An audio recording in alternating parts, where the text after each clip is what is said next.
Hello, and welcome to the Mothers of All Crime. This is a podcast where we deep dive into mothers involved in infamous crimes and scandals. I'm Monica, and this is Crystal. Hi, Monica. How are you? I am fantastic. So Ready to go. we have a fun little mini series we're about to start. Are you excited? I know, it's my favorite topic. We're leaning into the scandals as opposed to the crimes, straight up. Yes. So our little mini series we're gonna do is gonna be on the sister wives, which, for anyone who doesn't know, is the Brown family. Got 4 mothers, 4 wives, many scandals. A lot of scandals, so we thought we'd break it up by each mom, because like you said, there's 4 wives because they're a polygamous family that had a that has a TV show on TLC. Watch it on Discovery Plus. It's on HBO Max. But yeah, it's been on since we were in high school, and they're about to have season 19. So I've been watching from the very, very beginning, and it's there's been definitely a lot of scandals over the years, and I'm psyched to talk about it. This is probably my favorite topic.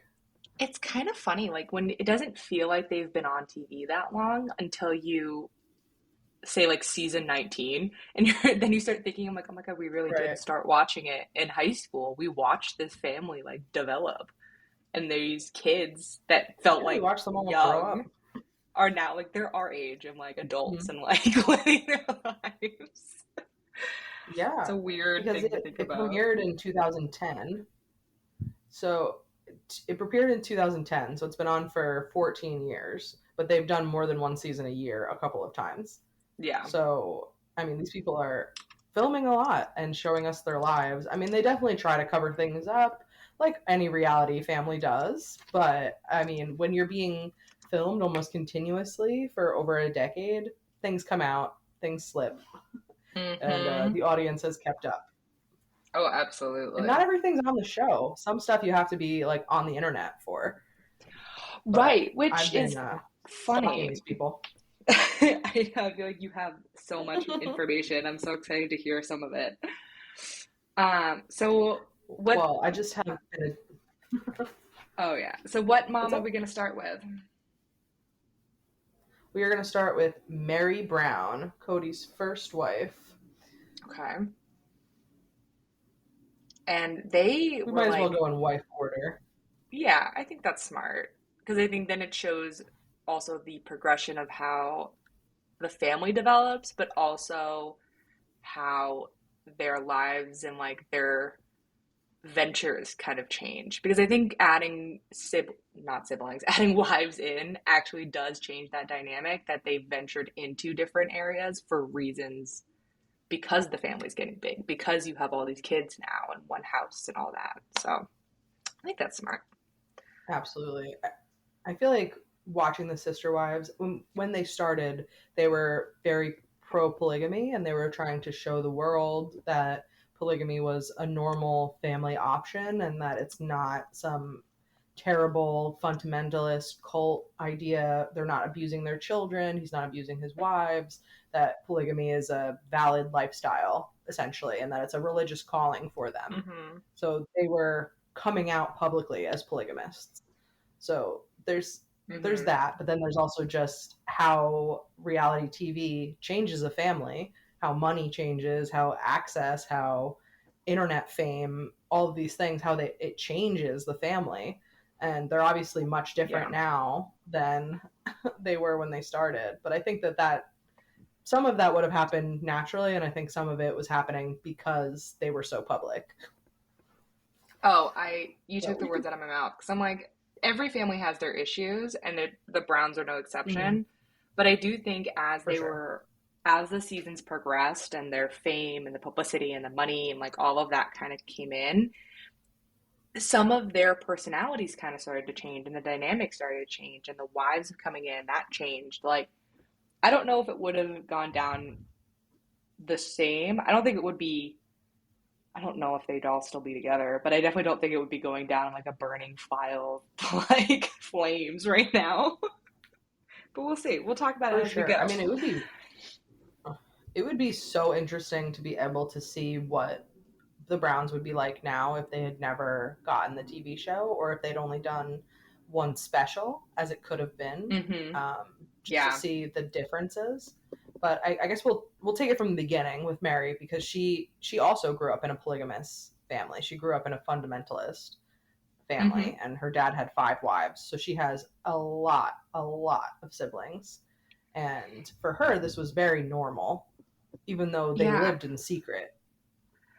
Which back then, I think I saw a rough number of 27 siblings for her. And I don't know, because again, I don't know how accurate that would be with a lot of the home births that were done in that time and the secret wives, and because it was illegal. And a lot of these families did it very hush hush. It was something that the kids feared. Like if someone found out their father was a polygamist, he could go to jail.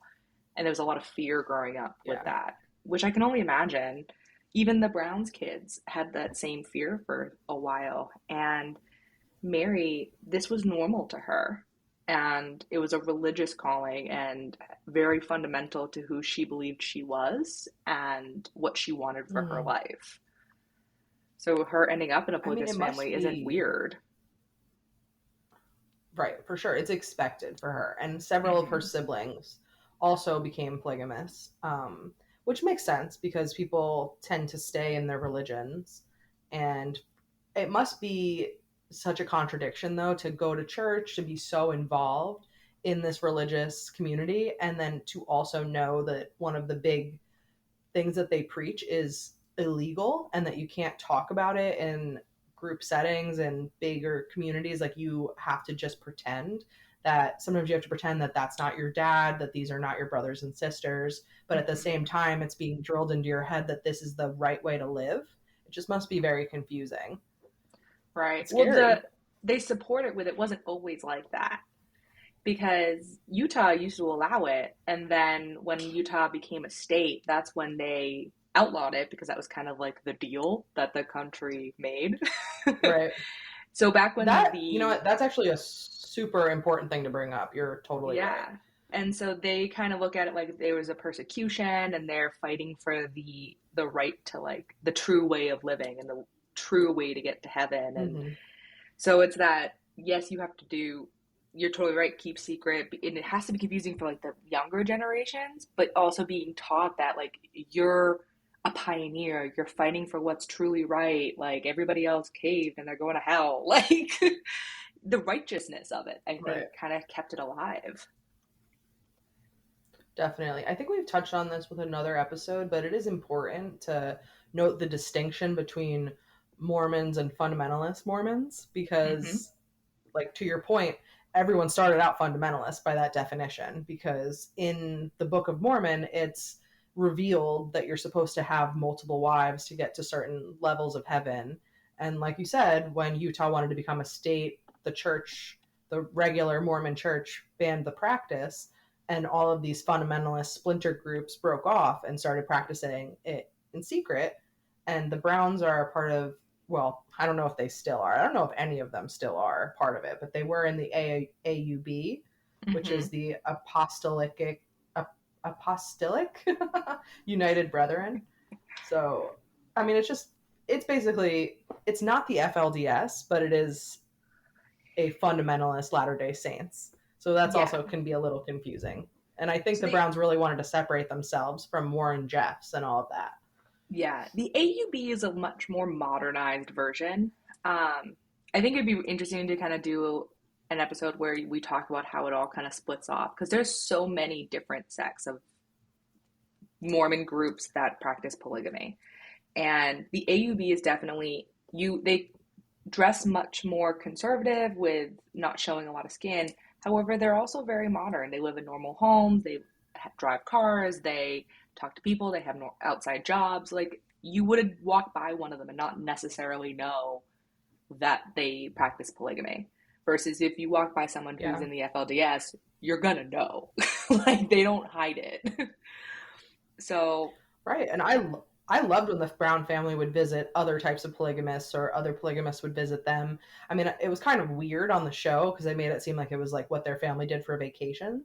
But obviously, it Right? was just trying to teach the audience about other types of polygamists. And they even worked with some groups of people who were fleeing polygamy. Yeah. And they did protests. They did a lot of different advocacy work like throughout the show. And it is really interesting. It's something that I didn't really know about until watching Sister Wives and has become like a special interest for sure. Yeah. Um, but Mary definitely very diehard in the faith. And when, and she'd grown up in the same church her entire life. And her dad was kind of a big deal in that church.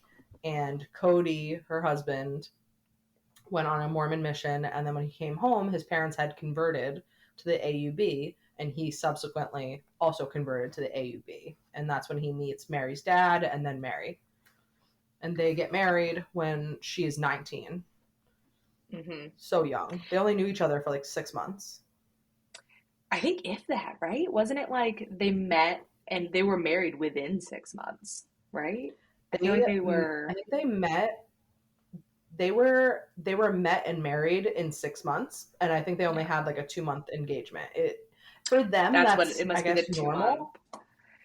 Yeah, but very it's standard. So fast by my standards. Yeah, no, very standard. Both in, I think, the culture of just Mormonism in general, they typically have very short engagements, and they typically do get married very young, and that to us, like on the outside, seems so strange. Like I can't imagine being married at 19, but again, if you grew up with it being no different, I mean, why not, right? You're an adult and you're making your own decisions and you're living your life, and I'm just glad she was 19. For sure. It's very culturally different than what we are used to. And I also met my husband when I was 19, but we didn't get married until I was 31.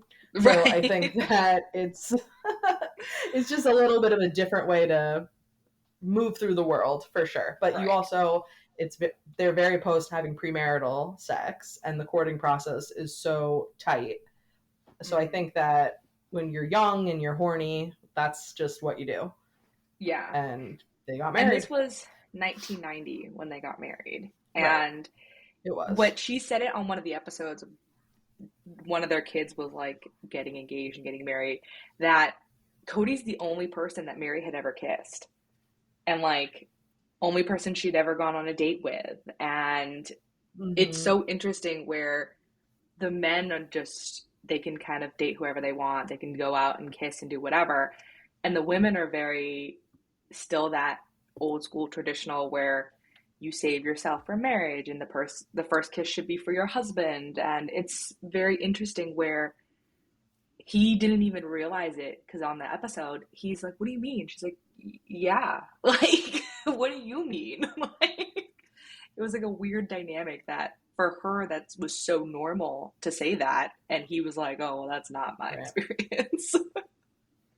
For sure it was not his experience. I mean, Meri, I have a problematic relationship with. My parasocial relationship with her is quite complex. But I did always like that she would kind of call Cody out on the inherent unfairness of polygamy. And I will never forget the episode where she went to dinner with him and she was wearing really long black leggings under a blue dress, and it was like the worst outfit ever. But she was saying that, how would you feel if I was dating someone else and then you just had to sit home and wait for me? And he was basically saying that that's disgusting. And it's like, well, that's exactly what you're doing. Yeah. Because at the time he was courting a fourth wife. And it's like, it's so hypocritical. And even Meri, who has been brainwashed her entire life, knows that it's hypocritical. And I appreciate that as a viewer.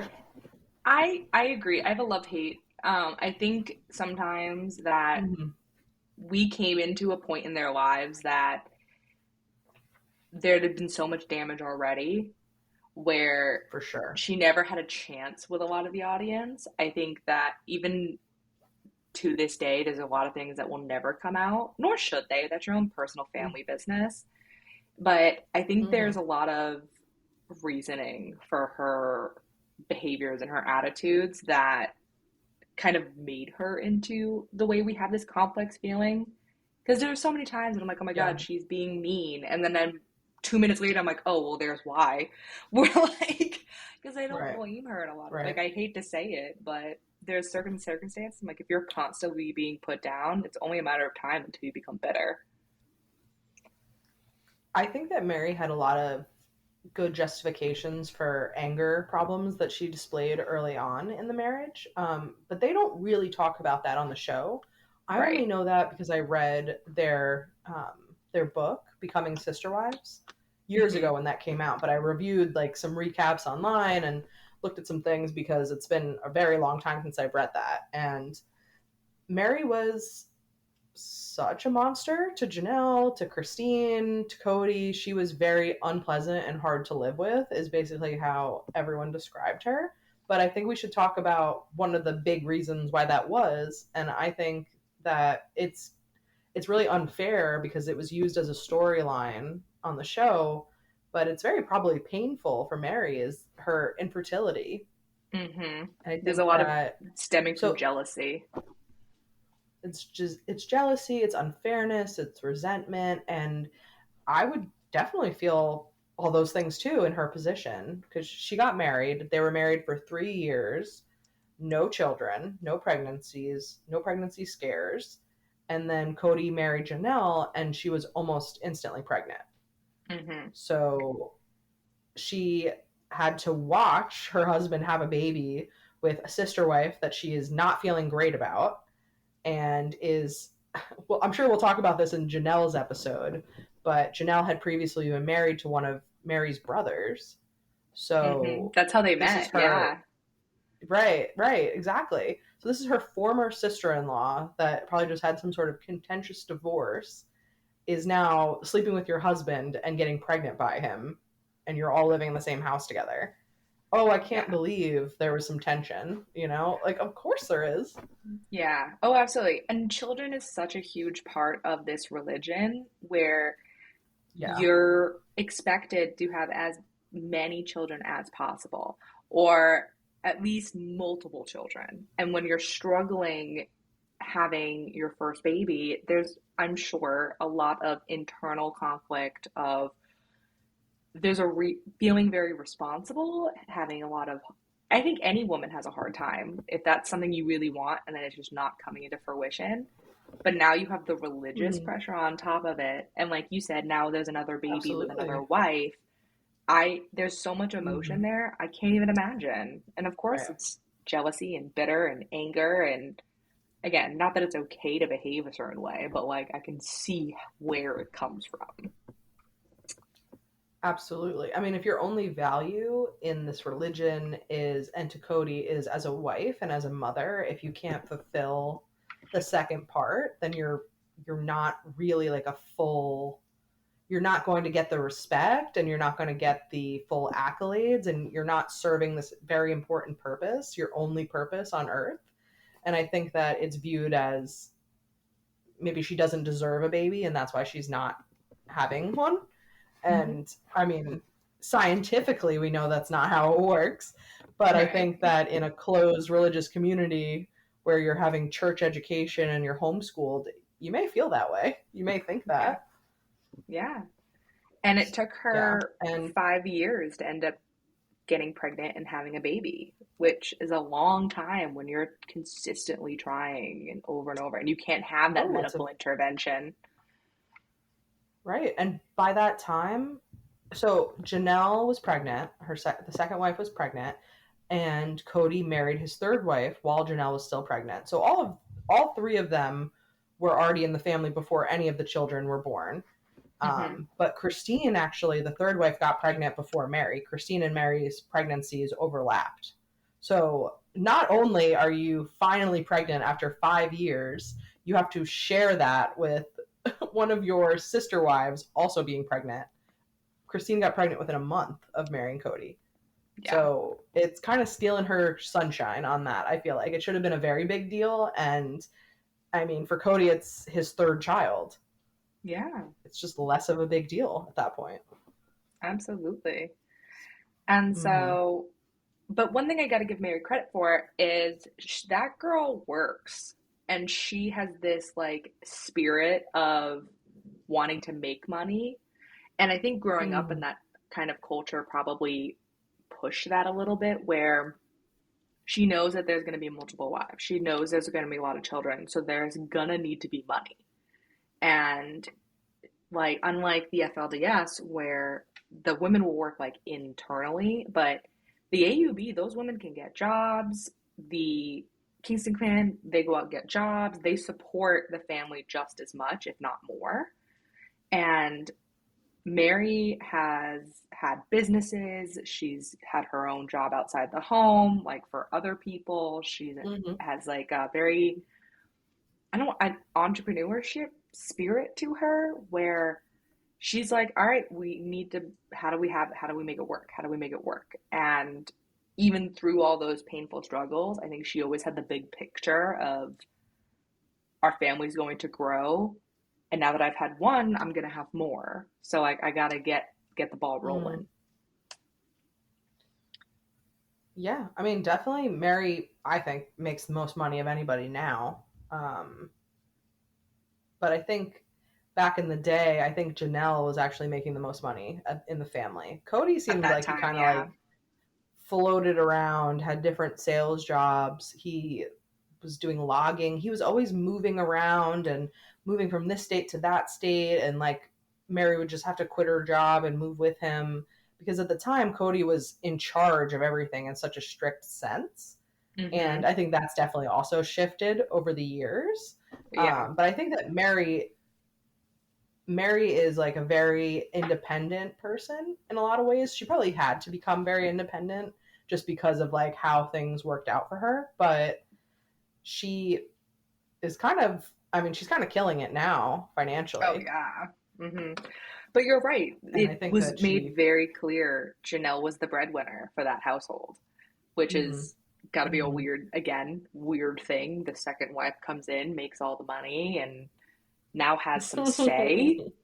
Because, like you said, like right. Mary kind of followed Cody around, and then now that Janelle's in the family, she's like, no, I have this job and I'm going to work it. And she pretty much took care of the bills and what I don't want to say was like Yeah. an equal, but like more closely power wise to Cody was, and Mary stayed at that secondary position. So again, Yeah. fueling that internal And family issue. when Janelle got like first entered the family, all three of them shared a bank account and Mary was in charge of how things were paid for and how finances were split up, even though Janelle was making more money. And I think that probably caused a lot of problems and resentment too. And hmm they always kind of talk about the wives sharing a kitchen, how that was so traumatic for everybody and it was such a problem all the time. And I can see that. I could see how that would be a huge source of I conflict. could see it, but at the same time, I feel like it's so funny because It's very petty. it's so petty. And like, think about like everyone's had, not everyone, a lot of people have lived with roommates over the years or your family, Sure. and like you bicker with like, but it's not that difficult to share a kitchen. I can't I mean, imagine I though when wouldn't think you're it would having be this children. traumatic. Right. But like at that point, why aren't like you doing like, hey, you cook Monday, I cook Tuesday, you do Wednesday, done, and repeat? Versus like, are all three of them trying to cook full meals every day? Like, I don't understand why it was so hard. Well, that's because they are telling us through the whole show, well, the first 10 years of the show, I would say, that we're all one family and all the kids are our kids and there is no division. We're one big family. But clearly, that was not true. And each wife was really actually responsible for her own children at the end of the day. So I think Yeah. there were a lot of times where they were separately caring for their families in one home. And hmm they've lived in a lot of different situations. They lived in a trailer all together. They've all lived separately. They lived in that when the show first started in Utah, they were The living in, polygamous which I home. thought was the best setup. Yeah, Yeah. a polygamous hmm home that was broken into three apartments. But they I mean, the show starts when Cody is courting Robin, who becomes his fourth wife. And at the same time, they are becoming public polygamists, aka they have a reality show. And that's why they ultimately end up moving to Las Vegas. So we watch them move a million times, which are some of the best episodes on Sister Wives. Oh yeah, totally agree. Oh, moving is a disaster, but like then they do it with such haste. They're like, we're doing it today. Like it's not like no plan. Oh yeah, for sure. And I feel like they really romanticize the early days, pre-TLC.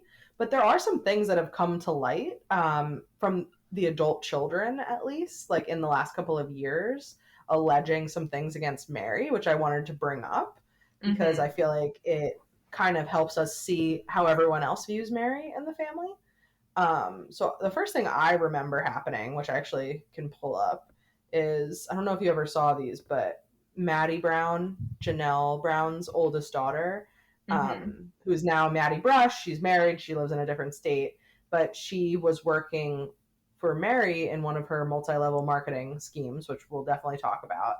And she tweeted something alleging that Meri was abusive in childhood, essentially.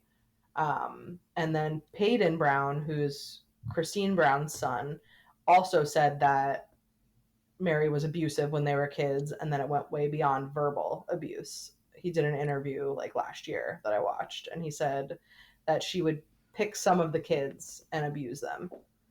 And McKelty made some accusations too. Yeah, and Gwen had confirmed them.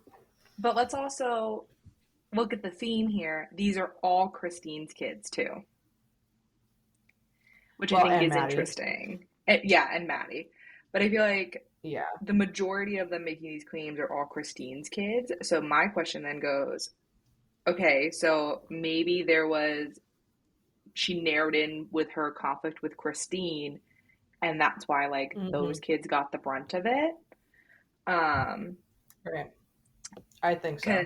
I think that it was a lot of frustrations on the children. And like McKelty went with very emotional and verbally abusive to all of us, but she feels she got the most of it from all of the kids.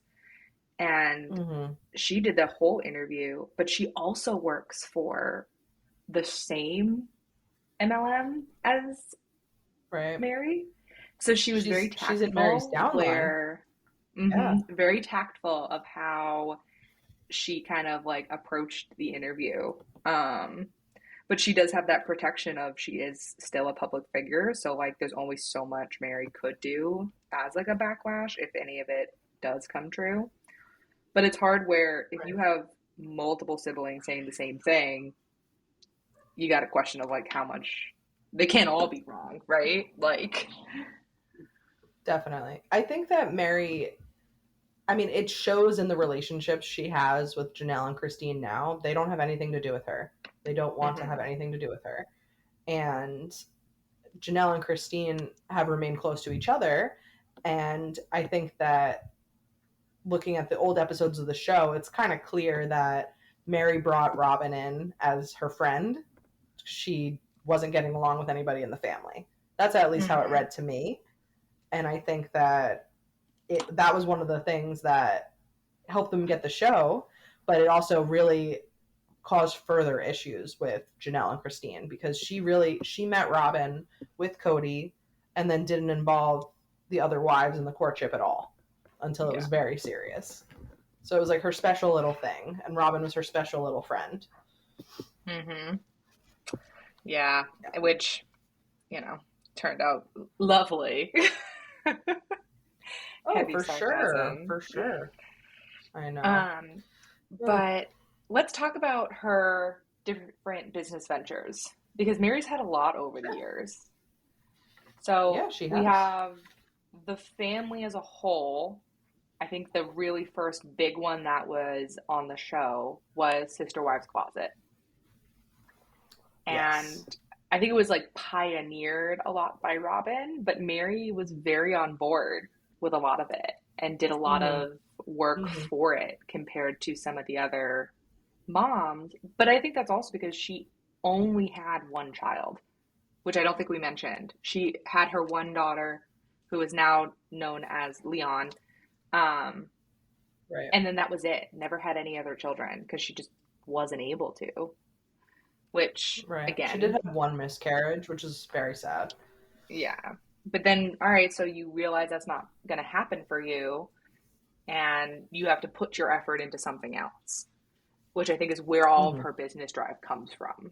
Is it's just redirecting what she would have put into having 8, 9, 10 kids. Sure. And I think if she could have, she probably would have had the most kids out of everybody if she was able to, in my opinion. I think she definitely would agree with you on that. I don't know if that would have worked out in reality because, like, we'll never know what she would have felt like or thought when she had 3, 4, 5 kids, and if something would have changed her mind about that. It's really easy to say when you have one and your sister wives have 5, 6 kids to be like, I definitely would have had 8. But right. I think it's just more of the conditioning. Lot, but, like, if you think about, like, what she grew up with, that's why I'm thinking, like, I don't think she would have even thought about it until after she had all of these kids. Yeah, could be. But so Sister, I think she also had champagne taste. Oh, 100%. Oh, there's no taste. Question. No question. Yeah. Which is so comical to me, considering the world she grew up in. I know. I think the show really gave her a taste also of having money. Mm-hmm. So the first family business really, I guess, is Sister Wives, the show. And then through that, they started promoting My Sister Wives Closet. Yes. Which, I gotta say, for what, because I've gone on their website and it's still active and live and you can buy stuff from it today if you really wanted to, but it is not cheap. And, like, they think very highly of themselves for the things that are on there. Like... Oh my gosh, it's very overpriced. I would like look at that all the time because my mom is also a big fan of the show, and I would be like, oh, I'll get her one as a gift, a joke, and then it's like $300 to get a really ugly necklace. I'm not doing that. I think they would have made so much more money if they made kind of cheapy jewelry that just fans of the show could watch. I mean, how many episodes did we have to watch where they were trying to raise funding for My Sister Wives Closet, and they would say that they had millions of hits on their websites and they were not converting into sales. And I think it was people like me who were kind of like snarkily looking at it and probably would have bought a $10 item. But 10, 20, even probably anything like 50 and under, but everything I remember seeing was like a couple $100.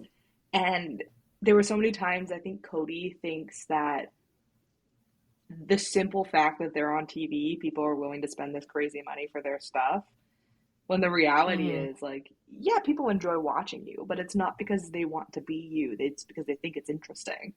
Like, it's not your fashion sense, that's for sure. Yes. Because then you do have people like the Kardashians who resell clothes for thousands of dollars, and people do buy them because it's the Kardashians, but people want to be them. Nobody wants to be Cody Brown.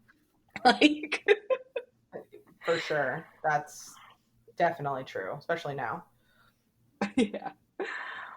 So they had that for many, many episodes. Still kind of, I can't imagine that that's going to be up much longer considering the disaster that has become the Brown family. But that got launched, and they all had their own businesses on the side in addition to that. So what other things did Meri get into?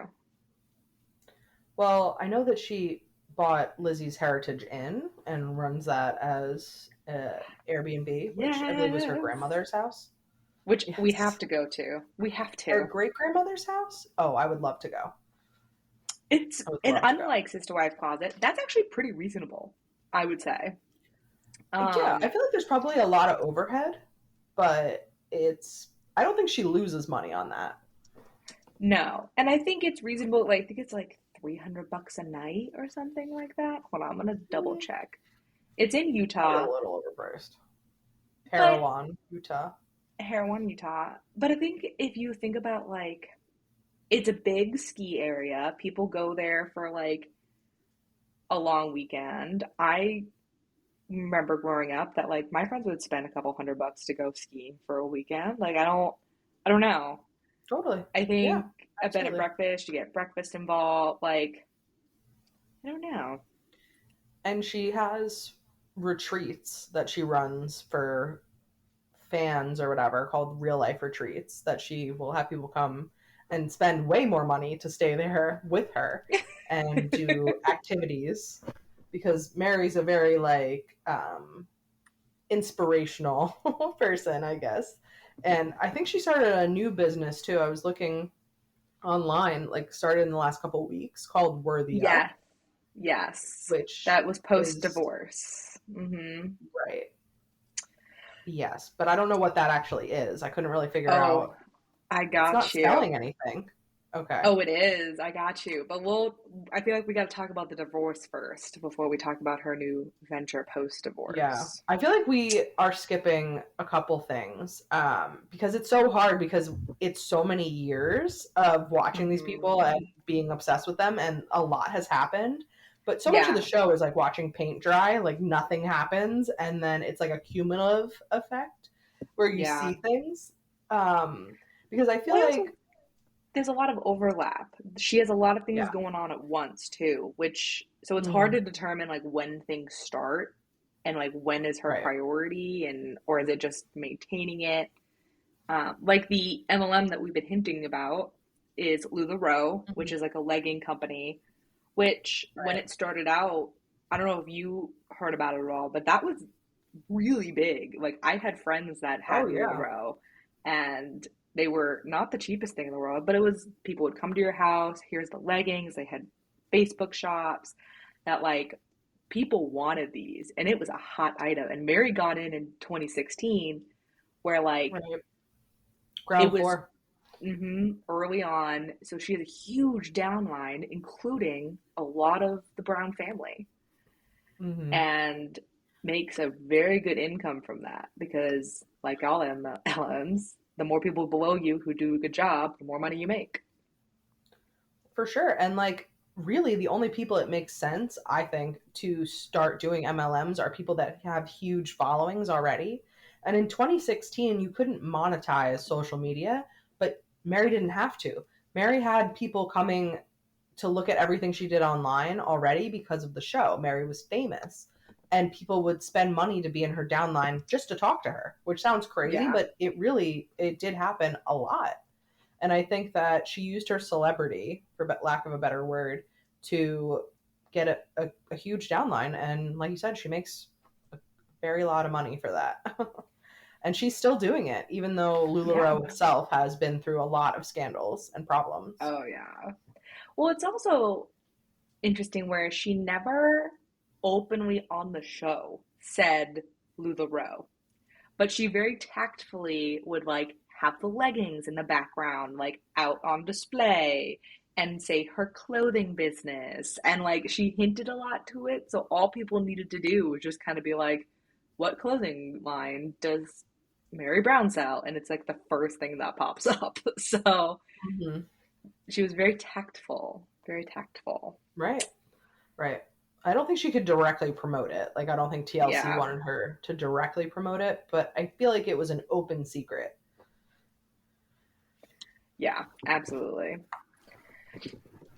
Ugliest So leggings.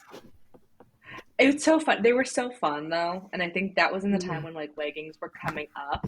Well, we're gonna do a whole Yeah. thing on LuLaRoe because I love that whole scandal. I think it's so funny. Yeah. Um, but they were very different, and people loved them. Oh yeah, for They were sure. very And I soft. do I gotta give it to them. and I do remember all of them wearing them on the show. Yeah. And I mean that's good promotion too. You Mm-hmm. can't hate on that. But Listen, I I think would do maybe it. well, I want to take us back to I don't know if this is considered a scandal, but it's one of those examples of Mary having champagne taste, which is the wet bar. Um, On her I house. Yes. So when the Browns moved to Vegas, they were in four different rental houses, and for like 2 years. We watched them trying to move all together. And unsurprisingly, they could not find one home in Las Vegas to accommodate the amount of people in their families. And so they ended up getting a cul-de-sac and building 4 houses on it, which is incredible. And which I think is a great plan. Like, oh, definitely. They should have never moved out of Vegas. That was the best setup ever. I think they all would still be a family if they never left, to be honest with you. Oh, yeah, I agree. I think at least most of them would have stayed. I don't think it would have just been so convenient to stay and so much harder to leave. I wouldn't say that they'd be happy. I just think they'd still be I don't together. think they were ever happy. But who is happy? Nobody's happy. Like, come on. But Meri has, like we said, 1 child. And that child was in high school and going to move away to college. So it's 1.5 people, basically, because someone's going to live there temporarily, like summers, Christmas break, whatever. But it's mostly just Meri that's going to live in this house. And all of the other wives have, I think at the time, so Janelle and Christine both already had 6 kids. And then Robin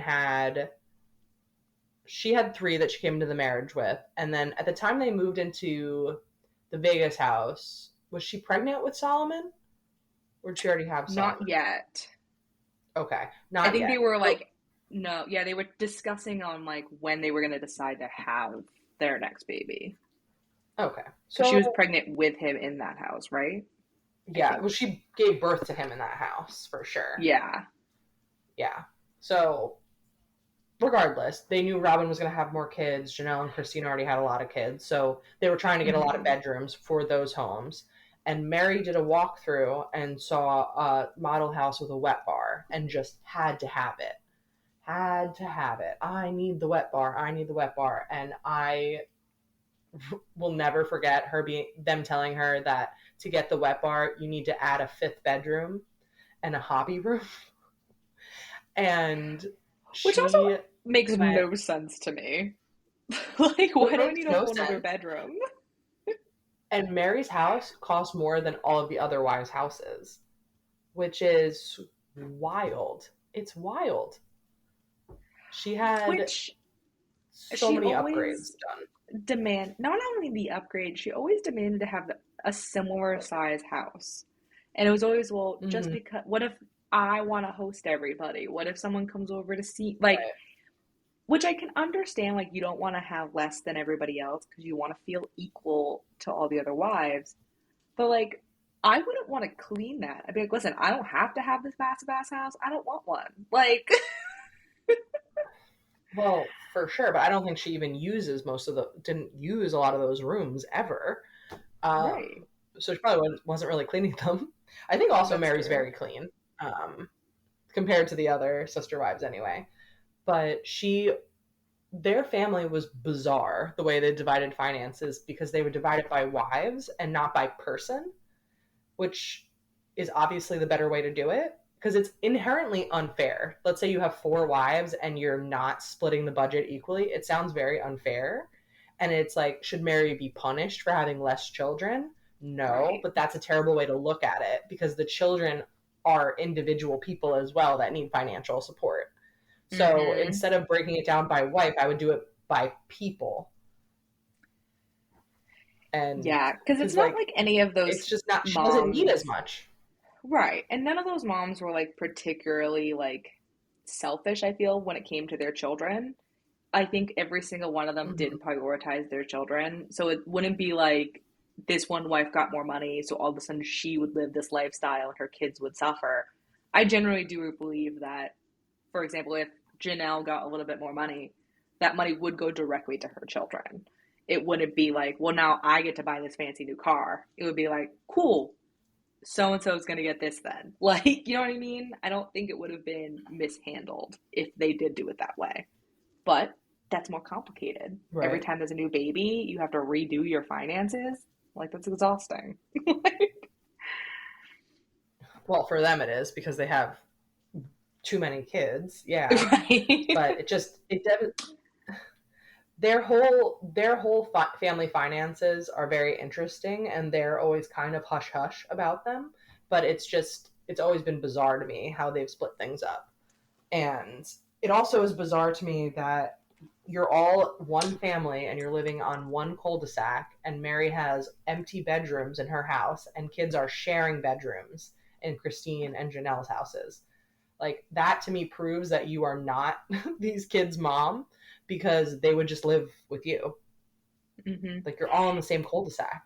Why would not they not just live with their other mom, or at least have their bedroom there? Yeah, and I Makes no think sense. that's also a difference between this particular subgroup of polygamy, where you have people who come out of the FLDS and they'll be like, listen, it had its issues, but like these were legitimately my moms, and they were all treated like the children were the children of the house, versus the Kingstons and the AUB and the Brown, like this is the sub family of the greater family. Like, here's the tree, and this branch is one mom and her kids, this branch is one mom and her kids, and you're responsible for your branch. So that is the one thing that I think the FLDS does really well, is they do pool everything, and it doesn't matter who gave birth to who. This is your mother, and you're going to treat her as such. So I think it would have been easier if they were able to make that dynamic. Like you said, you just pop, all right, you're going to go live in this house. Great. Like, problem solved.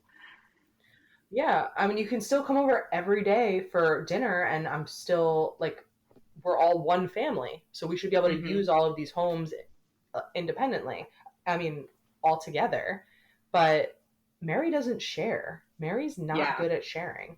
And she was not very accommodating. Even when they all lived in one home together in Utah, Meri's house was the house that you could walk in between the other units on the inside. Like, if you wanted to go from Janelle's part of the house to Christine's part of the house, you either could walk on the stairs outside or walk on the stairs in Meri's house. And she would make Christine and Janelle bring all of their kids up these icy stairs outside because she didn't want anyone walking through her house. Yeah, I agree. And I think it definitely was. They're not your kids then. Right. So don't tell us this lie that we're all one family. Absolutely. Because you have that, if you should be able to just like waltz in and out, and like Meri would just get it, like Janelle and Christine be like, the kids would just show up in my house and be like, hey, even with Robin, the kids would just show up and she'd be like, cool, sounds great. Meri would be upset that the kids weren't coming over, but then she also would be upset when they did, unannounced. So it's that weird like dynamic of, she kind of created her own issue, personally. Yeah. For someone who loves kids and wants a bunch of kids, she did not want any noise, any mess. She didn't want anybody jumping on her furniture. She didn't want anyone walking through her home. She wanted all private time with Cody and her kid. I don't think this lifestyle was really that good for her, and I don't think it worked with her personality. And maybe if she was older than 19, she would have maybe known that. But that's kind of a danger of getting married so young, is you don't know yourself. I don't know. Not that it was really an option. I think this was a product of her infertility. I don't think that she would have these same opinions if she had all these kids. Because if she had more of them, like one kid, it's very easy to keep your house at a certain cleanliness, and then you get accustomed to that. But when you have 6 kids, you're like, you know what? If you're jumping on the couch, you're safe, you're fine. Okay, whatever. Like, I don't want to fight. Like, and Cody would be naturally around more if you had more kids, because there was more for him to be involved in. Like, I think her only having the one kid put her into, because we didn't see her up until that point. I really wonder, like, when they were all living and they had toddlers, if she still had that strictness. You know what I mean? I think it might have just been a product of, this is the life that I've accepted for myself. So when Cody did show up, because he had so many other responsibilities, she wanted that one-on-one time because she never saw him otherwise. That's true. And I think she did pride herself on having the quietest, cleanest house as a place to kind of relax, as a sanctuary for Cody. Because in the other homes, it was so chaotic just naturally. If you have 6 kids, it's going to be loud, it's going to be crazy. And so he would go to Mary's and it would be, a deep breath of relief. Right. Like, Exactly. I can take a minute. No one's climbing on me. I can use the bathroom in peace. There's not 100 bath toys in the tub because just one kid. Right. And I think Yeah. that's where So she was I like, could all right, see that. this will be how I am the good wife of I'll make this for him so that he'll want to be around as much as like he's around the kids because he doesn't have all the spawns to check in on. Yeah. I mean, it would have been interesting, much more interesting, I think, if the show started when the children were even younger and we got to watch longer of the progression, because I would like to know what the conversations were like between Meri and Cody regarding fertility and stuff like that, because they alluded that they had tried everything to have kids. But during the show, they met with like OBGYN and fertility doctors, and it to me seemed like the first time they were ever doing that. And they clearly had never done IVF or fertility treatments prior. I think they did probably a lot of holistic things. Maybe they did some hormonal things, right, prayers, whatever. But I don't think that they did something like IVF. And it probably wasn't financially viable as an option, which is fair enough. I also think it just wasn't a priority to Cody because he could get other people pregnant. So what does he care about having more kids with Meri? Sure. But I think when the show came around, Cody really used that as a plot point and wanted to do IVF for the show. Because I think he was already kind of over it with Meri at that point, that they were talking about the fertility stuff. And then Robin also offered surrogacy, which would have been really interesting. I wish they did that just for my own entertainment. I do think that was a genuine offer on Robin's part. I think some people don't think that it was genuine. I do think it was, but I think that there's a lot of ignorance on their part of how any of that stuff works. Yeah, but I do think that was genuine because of like, again, their faith of growing their family and like how much Meri did want other kids. Like, I do believe that that was a genuine thing she wanted to offer. Yeah. And it almost made it look like Meri didn't want to have more kids in the show, but it's at that point, your child is almost an adult. You're in your 40s. Like, maybe it's just not realistic also. It would have been more interesting if when her child was 5, they were talking about the option of doing fertility treatments, of what would have happened. I think it would have been different. I think because you accept that this is I think it opened new wounds for her. And then again, the show jumped on it where they started to push the issue that she had already gained acceptance from it. And I don't know. It made me sad when they started pushing it because you could see the pain in her eyes for it. Like, that's not an easy thing for her. It's not an easy thing for her, and it's sort of cruel to dangle that when she probably for the last 15, 20 years has been saying that she wants a baby, and now that she's kind of at the end of her fertility window where it's even a realistic option, now it's an option. Now it's like, oh, this is Meri's fault that she doesn't want to do it, when really was this even going to really work? Yeah. I don't know. I feel like it's sort of not genuine. I think Cody just wanted it for the story. Well, I think Cody really enjoyed messing with her, which is really mean. I think he got to a point where he knew that he could pretty much, like, she was the one that he dangled. Like, every conversation was how great he was and the things he did for her. But then I think behind closed doors, he would stir the pot with her a lot, which is why she had such a hard time as the later seasons. And that's when I started like feeling really bad, because you could just see he would dangle things in front of her and then like in a different conversation take back everything he said behind closed doors, and she would just look so confused all the time of like, that's not what you told me like before. So just showing Cody's true colors starting to come out. Yeah, I think they both are very manipulative, and I think that you have to be manipulative to be in this kind of family dynamic, because it's a lot of mind games, and I think that Meri understands that and Cody understands that, and they're very similar to each other, I think, in their communication styles, and that's why nothing ever gets resolved or fixed. Mm-hmm. And I think that Meri was trying to, on the show, win his favor a lot of the time, and I think that maybe it just didn't work the way that she was hoping it would. I think one of the big things that Meri did, which we could talk about her motives, but the legal divorce that she got with Cody was, you could say, a beautiful offer, because Meri was the legal wife, the only wife on paper, and Robin had a contentious relationship with her ex-husband, and he was not paying child support. She wanted Cody to adopt her kids, and they thought it would be easier and more likely to happen if Cody and Robin were legally married. So Meri did legally divorce him in 2014, and then Cody and Robin legally got married, and he did adopt the kids. Mm-hmm. And I think she may have done that out of the goodness of her heart. She may have done that to win favor with Cody and Robin. But I think that there maybe was also, she was preserving the option for herself to leave.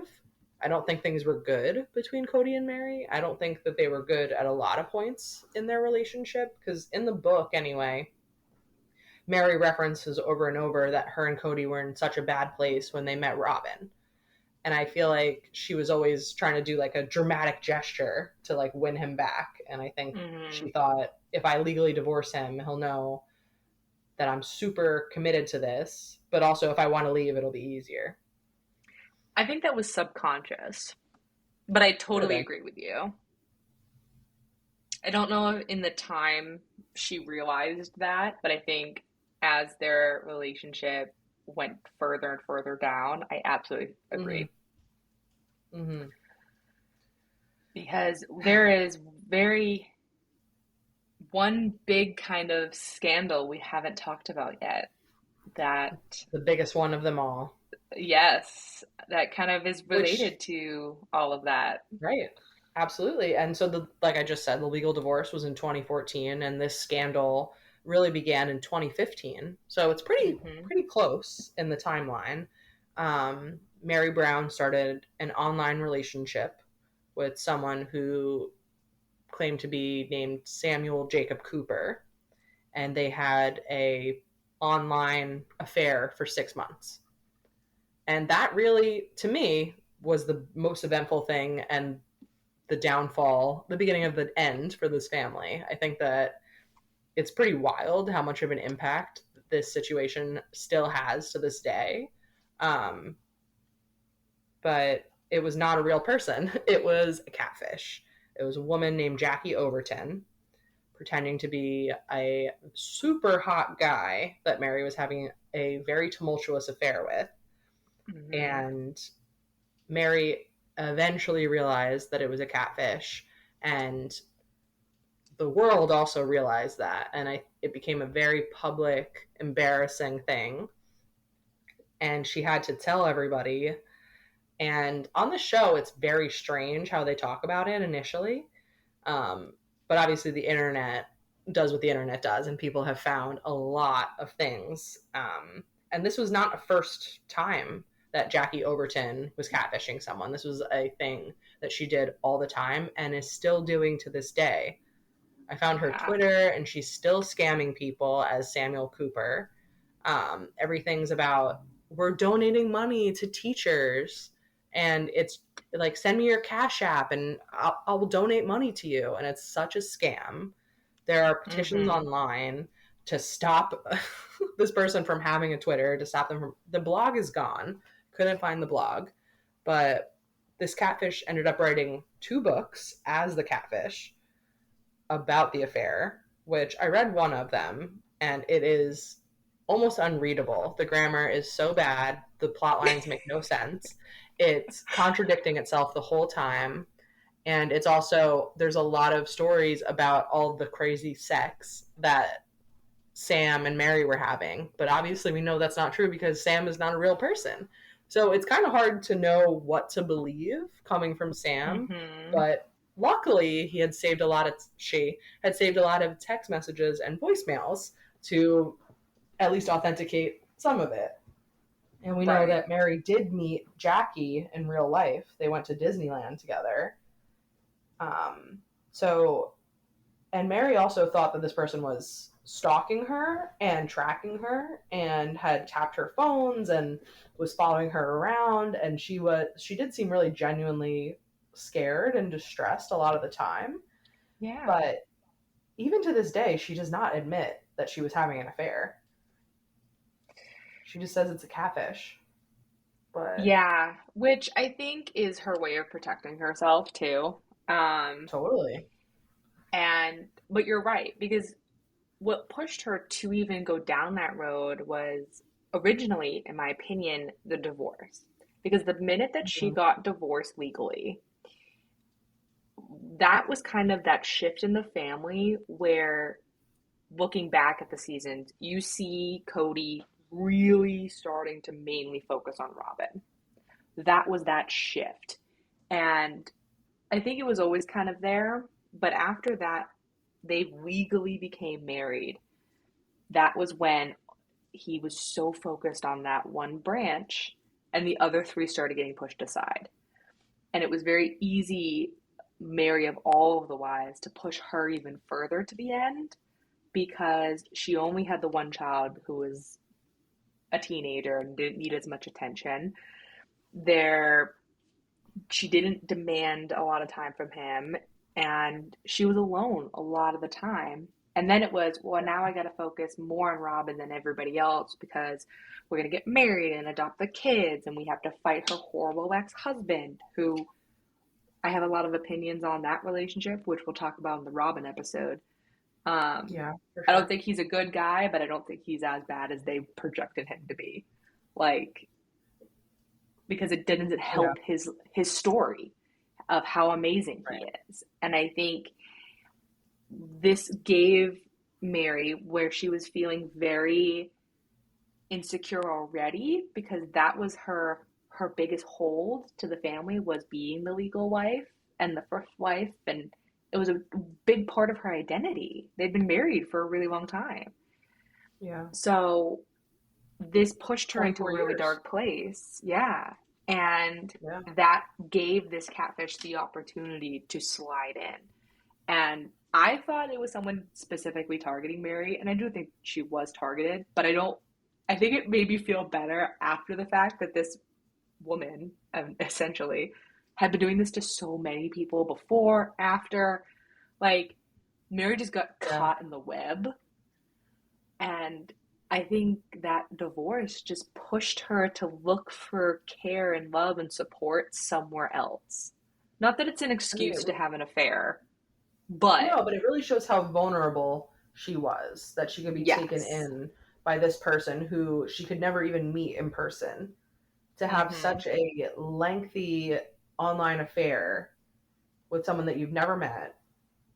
I mean, it really shows Cody's neglect and how lonely Meri probably was. And I do think she thought by granting this legal divorce and helping him adopt the kids, which he wanted to do, and it would feed his ego in all of these very pleasing ways, I think she thought that she would get a much better reaction from him than she ended up getting. And I think you're right that he just even more so focused on Robin, because he was so excited to actually get to legally marry her, and he had wanted to adopt her kids and be this little unit with her.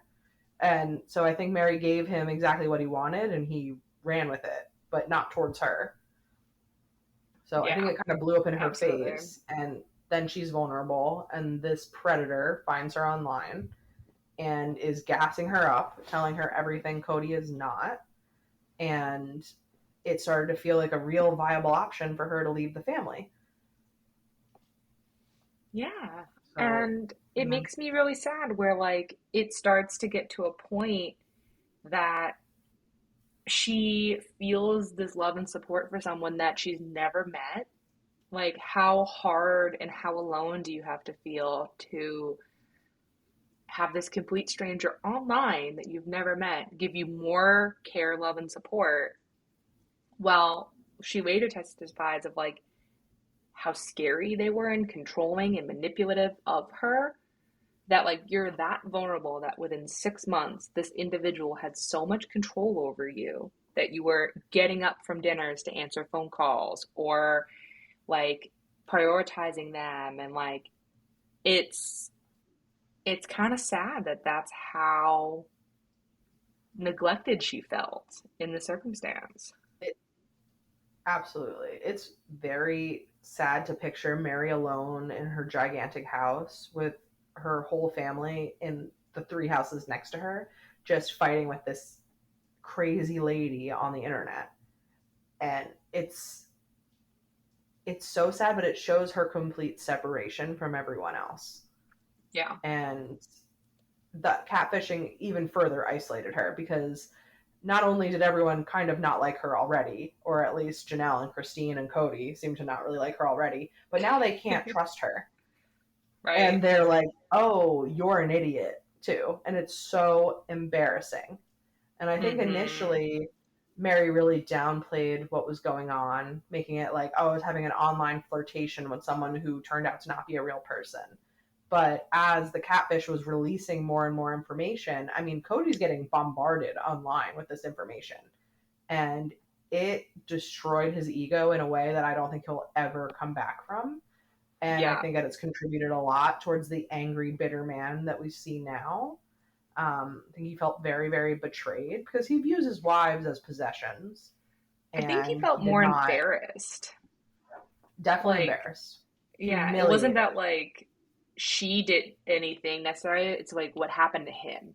Like this all came out about him because she was telling stuff about the family and all of that, and like how Cody was not meeting her needs. Yeah, like I think he was more embarrassed about like all kinds of things. Him and less about like how she felt. And the catfish was actively telling Meri to leave, and Meri was confronting Cody with things that she had kept buried for their entire marriage. And so for her to be confrontational and withdrawn and really pushing Cody away, she had told him to stop sleeping at her house, and she was just fully planning to leave, where Sam, quote, quote, was telling her, I'm going to buy you a house, we're going to get married, we're going to start this great life, they'll accept me eventually, you know, we'll figure it out, this is, you know, this is true love, this is a soulmate kind of situation. And Meri had never been told those things before. And she, like we said, she got in her first relationship with Cody. She married him extremely quickly. She had never been with anyone else. And she never had other attention like this, other options like this. And I think when the person who you dedicated your entire life to is rejecting you continuously, it's going to put you in a vulnerable position like this. And I think that I don't think there was ever a way that Meri and Cody could come back from this. Yeah. Oh, I absolutely agree. And yeah, because things weren't great, obviously, but it took a real bad turn after the catfish. Oh, yeah. And at that point, because here's the other thing, take away like their family dynamic. That would be hard for someone to come back from if it's just the two of you and you have no one else to consider. Like, that would be hard for the, quote, standard relationship to come back from, let alone this one, which is so complicated already. Like, yeah. Definitely. I mean, I can't imagine, like, the public humiliation that Meri endured. I think everyone remembers those pictures of Meri eating the banana, like having the banana in her mouth, symbolizing a dick in her mouth, that the catfish went on to release. I just can't imagine being Meri and seeing that all over the internet and seeing that in magazines and on TV, like, Oh my God, I know. Absolutely mortifying. I would And never leave my I house don't feel again. I know. And the show Catfish was already out at this point too, so I think America at least was very familiar with this concept. And Meri claims she'd never heard of a catfish prior to this happening to her, which may or may not be true. But I think a lot of people knew what it was, and it was like the first time we're watching a celebrity go through it. So it was fascinating. Yeah, particularly a married celebrity who like preaches this specific lifestyle for sure. Mm-hmm. That's so religious. That's so conservative. That's all of these things. And I think that it really changed all of her relationships. And it changed how the family viewed her, as instead of being like, she's so strong and she's so independent and she's so hard-headed and she's such a bitch, to like, what an idiot. And that's a hard fall. I think they lost a lot of respect for her, and that's also really hard to get back. Mm-hmm. So absolutely. I ultimately do feel bad for Meri in that situation. I think that it's wrong to have an affair, whatever. But I mean, if your husband's married to 3 other women, to me, it's still not very balanced. Like, have more affairs. But it is what she agreed to. So in their situation, it is cheating. And I think it would have gone a lot smoother for Meri if she had just been like, I was having an affair and I'm really sorry, instead of constantly making herself the victim. Well, I think that was a tactic to try and keep Cody around. Because I do think she felt really bad about it. I do think it was something that she does regret. But I think by admitting that, there's a lot of religious concern to it, where it has all these other issues along. And divorce, obviously, now is looking at like where the family stands today. They are legitimately divorced, both legally and not legally. But at the time, that was not an option, because she was still very faith bound, where you don't get divorced. You are married until you die, if you like it or not. I don't care if you aren't together. Right. I mean, it's even beyond when you die. It's for time and all eternity. Their marriages are eternal. So they think that in heaven they will also be together forever. So it's tough to leave when you've signed up for something like that. Yeah. So it's one of those, I'm like, I can see, again, like you said, not that cheating is okay and affairs are okay, but it's not like she had the option to divorce her spouse and find someone new. At the time, that's not an option. Sorry. Yeah. I think she was looking for a way to leave without having to leave and be alone also, which is also understandable. Yeah. I agree. Totally agree. Yeah. For sure. And I do think, though, it really strained the relationship that she had with her child, because she really involved Leon in this affair. Like, she had confided in Leon about it, and they knew that she was talking to this person on the internet, and she had really wanted her child to meet them. And it's just like so fucked up to involve your kid while you're cheating on their dad. Like, that's not going to improve your relationship with your child at all. And I think that they probably still struggle with stuff that happened during that time. And I think it kind of brings us to like one of the, I don't know if I would consider this a scandal, but at the time it was like a unique thing to happen when Meri's child came out as gay on TV. I do think that was a genuine first time that Meri was hearing it, because I rewatched that episode yesterday, and she looks fucking shocked. She looks absolutely blown away. And Robin and Janelle and Christine's mom are all immediately, oh my goodness, we're so happy you found yourself. You seem so happy. We're proud of you. Hugging her, showering her with love and affection. And Cody and Meri are silent. They are completely unsure of what to say and look horrified. And I think that Meri, also because she was still in such a fragile relationship with her only child at this point, and is not being told privately or separately about this very big news, is having to process this in real time in front of a lot of people and also on TV, which inherently makes it more difficult. And I think that maybe if the catfishing stuff didn't happen, she and Leon would have been closer, and she would have maybe known that that was going to come, or Had maybe that private conversation. Had a private conversation. I feel like I would have maybe, like, just, if it was me, if I was Meri's child and I loved my mom and we had a really good relationship and I wanted her to look good on TV, I probably would have told her about it ahead of time. But I think that Leon was scared to talk to her alone.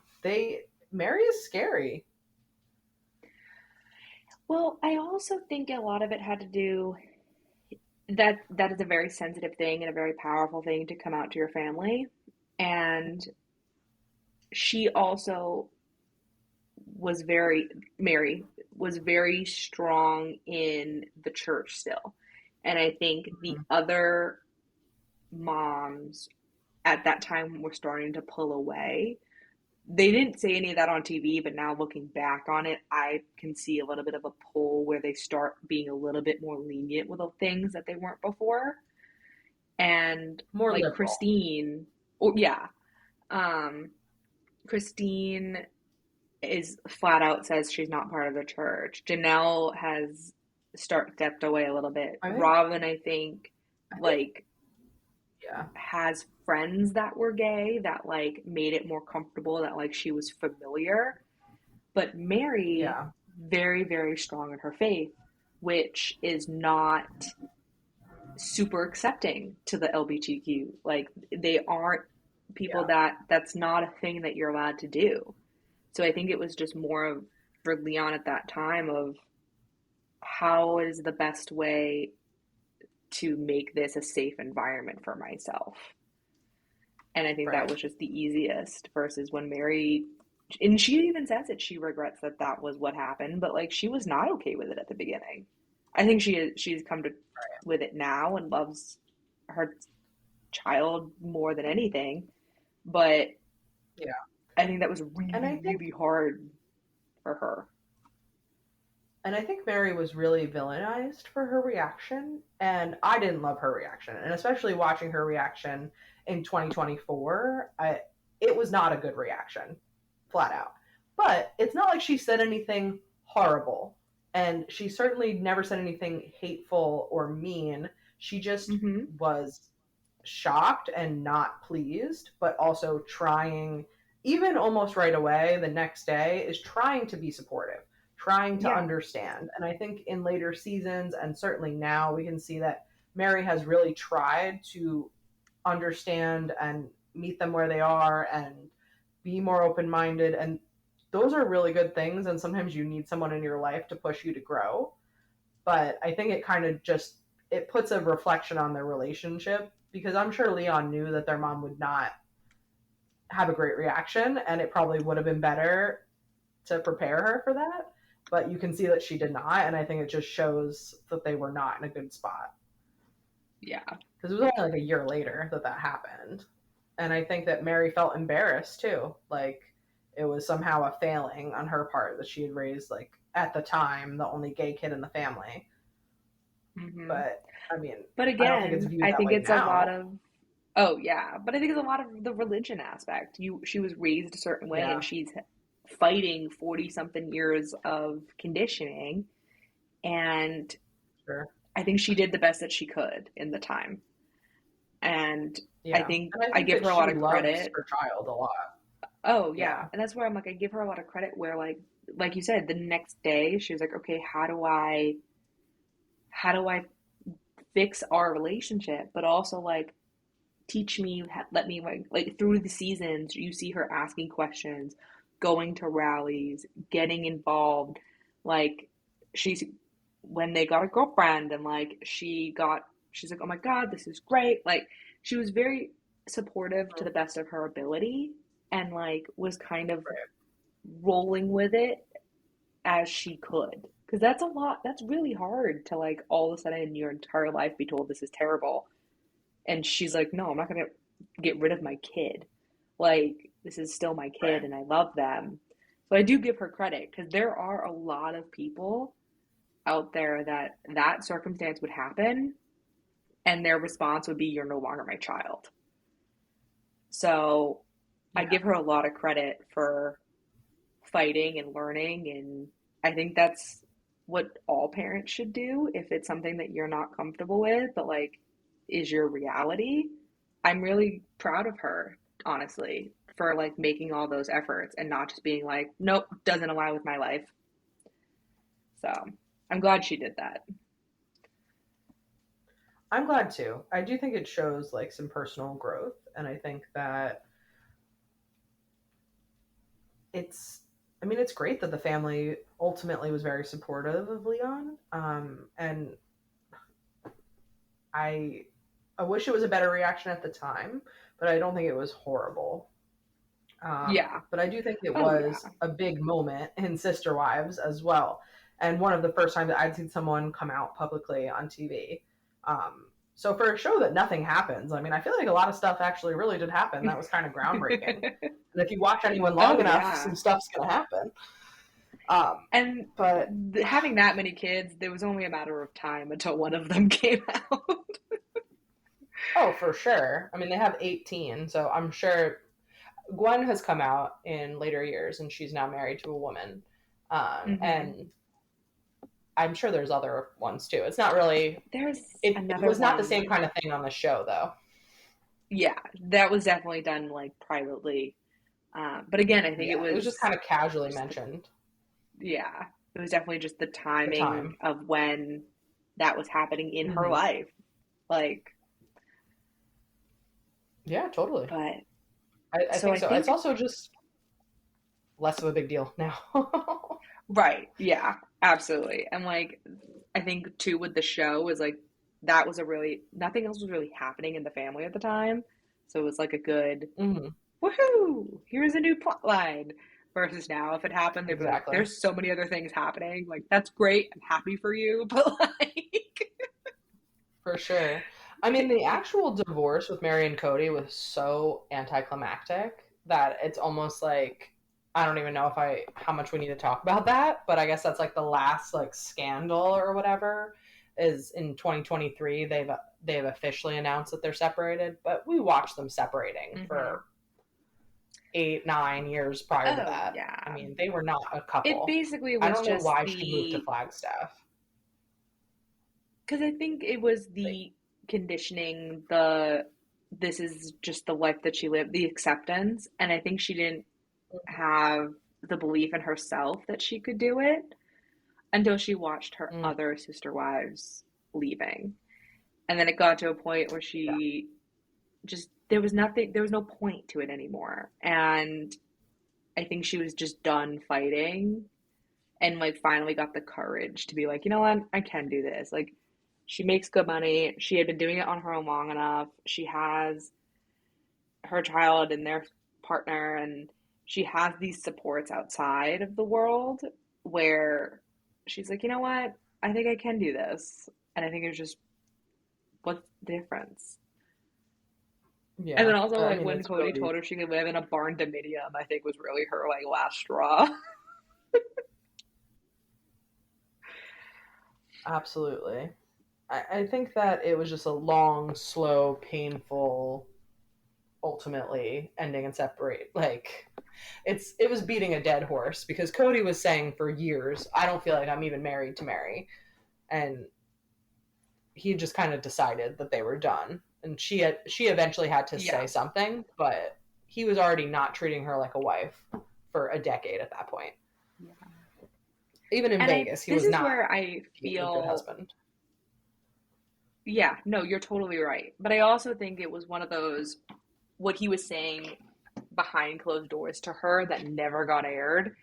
And what he was saying on the show, I think also was part of why she stayed around for so long, because they would show her clips of stuff of him being like, I'm not married to her, and she looked genuinely confused sometimes, because, and that's where I'm like, I feel like there's definitely conversations that were never aired that he's giving her little strings of hope of, well, if you do this, we could do this, or well, maybe one day, or just to like drag her along.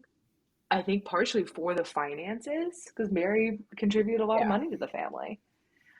And Absolutely. I think he it just shows had Cody's that abuse, lifeline. financial abuse. Oh, yeah. Yeah. He wanted her money and he didn't want her. Yeah, exactly. So I think there was things that like she was holding on to that finally she was like, you know what, I can't do this anymore. Which is sad. Yeah. It is really sad. I think ultimately the story with Meri was pretty sad before she left Cody. Oh, absolutely. All up for me. But you know, she is thriving from some now. Like she's, I think, living the best life she's lived in decades. Like she is out on her own. She has found a new man who looks a little like Cody, but like he's a good looking dude. Seems very happy. She has all these business ventures. Yeah, and she's living. Is she living full time at Lizzie's Heritage Inn or like Parowan? I think so. Yeah. And she has started a new business. Oh yeah, tell me what you found about that. Yes. So it's called Worthy Up. It is a life coaching business, because since she has left Cody, if you see pictures of her, she looks great. Like she really has kind of like got her act together. So she published a book called, where's the full title? It's Worthy Up something. Is that out? I'll come back to it. I gotta read it. Yes. So it just came out. It's called Worthy, How to Believe You Are Enough and Transform Your Life.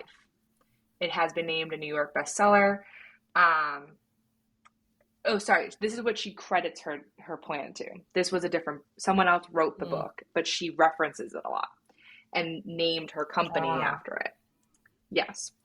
Gotcha. So she basically, again, it is a life coaching business where you can purchase annual memberships. There's 3 tiers. First tier is $150. Second tier is $300. And the third tier is $600. So it's not cheap by any means, but it's not necessarily the most expensive thing that I've heard in the world for like an annual membership. And I couldn't get the details of what each one is, but the more you pay, the more like extra things you get. There's events and one-on-one like consultations with Meri that you have like these life coaching sessions, and like you can go on trips with her, and it basically her helping people to like rebuild themselves just like she's done now that she's left Cody, and she's gonna like rebuild this whole life because she's worth having this whole life. So to help, what is it? The self-help journey to finding who you are is a quote that I found from her. Which I think, honestly, go for it. Like, because if anyone's going to come back and thrive, the girl, she's got a platform. Like, we all watched her life. Yeah. And if you're going to come back from all that and thrive and find self-love and all of that, like, she's got a good way to argue that she's experienced. But absolutely. Yeah, I mean, she's been through it. It's been interesting. I couldn't find, without like signing up for it, what those actually things are, but I was very tempted, I'm not gonna lie. Yeah, again, maybe if it was like $10 or something, maybe we'd do it. Right. It's a bit much. Maybe one day. A bit much. Yeah. Because she just posted something on her Instagram about it. So she's maintained her 3 ventures that she talked about were Worthy Up, Lizzie's Inn, and her online clothing business. Are her 3 big ones that she's talking about. the clothing business, a lot of it out of the inn now. So she's kind of combined those. And I guess the worthy up Yeah. stuff she could do from home. So she probably does it all from Lizzie's. Yeah. Yeah. So my question is, I'm curious when she's going to get married again. I don't know. We watched Christine's wedding already. Because I've heard rumors that she is married again. Okay, But I I also definitely don't saw know. that too, but that's not true.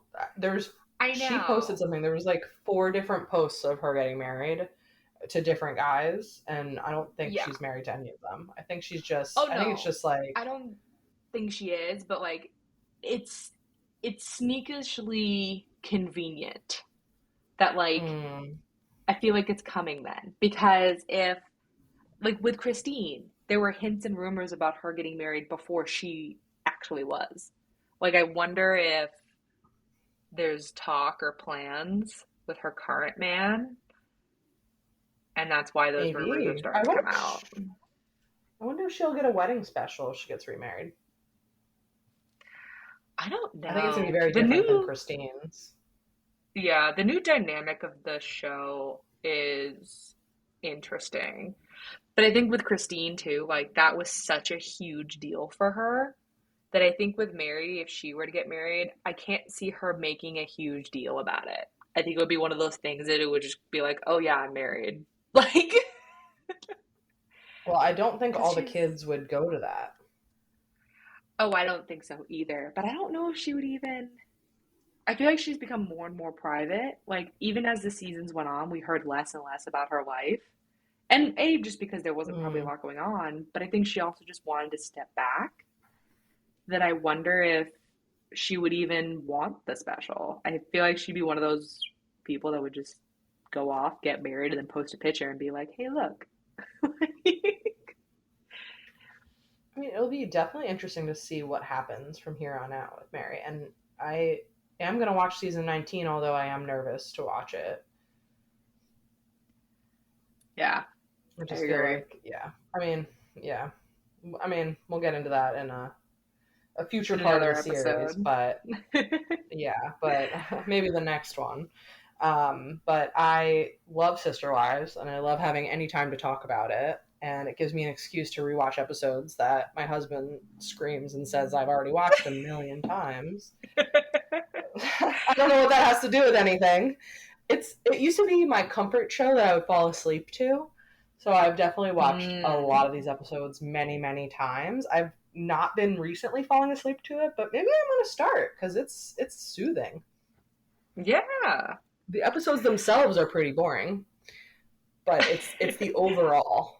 It's the story. Yeah. And well, any final thoughts obsessed with this family. On Miss Meri? I don't really think so, other than I would definitely not want to be a first wife that had multiple wives. Yeah, tough definitely position would be hard. Absolutely. Yeah. And maybe when we're done with the series, we could say which number of wife we'd want to be. Oh. In the situation. What an interesting question. Do we have to live the lives of those wives? That would be my first one. To be like, well, that's true. I guess we could ask it both ways. Very good. No, I think I just, there's been a lot of testimony of her doing some really terrible things, but I also think a lot of it comes from trauma and conditioning and a place of pain that I really just hope now that she has left the family that she finds herself, and I want the best for her. And like, I would like her to try to mend some of these relationships where once she establishes who she is outside the family, it wouldn't be easy, but just make amends, I think would be really healing for both her and a lot of other people in the family. I don't think she's ever going to be buddy-buddy with anybody, but I think it gives them the opportunity to find that outside, and I hope that she like starts to live the life that she honestly deserves a lot better than what she got. So I hope the best. I think so too. I think she's done some really terrible things that I'm not on board with, but I do think a lot of it is just pain. Like, I feel bad. Yeah. I generally think that's my last take, is I just feel bad for the last, like, 40 years of her life. I know. The Meri stuff makes me a little sad. I just feel like very lonely in a very gigantic house when I think of Meri. A lot of empty bedrooms. And my husband never, ever, ever being there. Because I feel like he just straight up neglected her. Because she genuinely loved him, too. Like, it'd be one thing if you got married and, like, yeah, like an arranged marriage and didn't love him. You'd be like, great, cool, bye. Like, she genuinely really loved him, which I think is what made that so hard for her. Right. I agree. Yeah. Well, that is sister life number 1 of the Brown family. And we will be back. We'll catch up with the next one. Number 2. Yes. All right. Talk to you soon. Right. Have a great one. Talk soon. You too. Bye.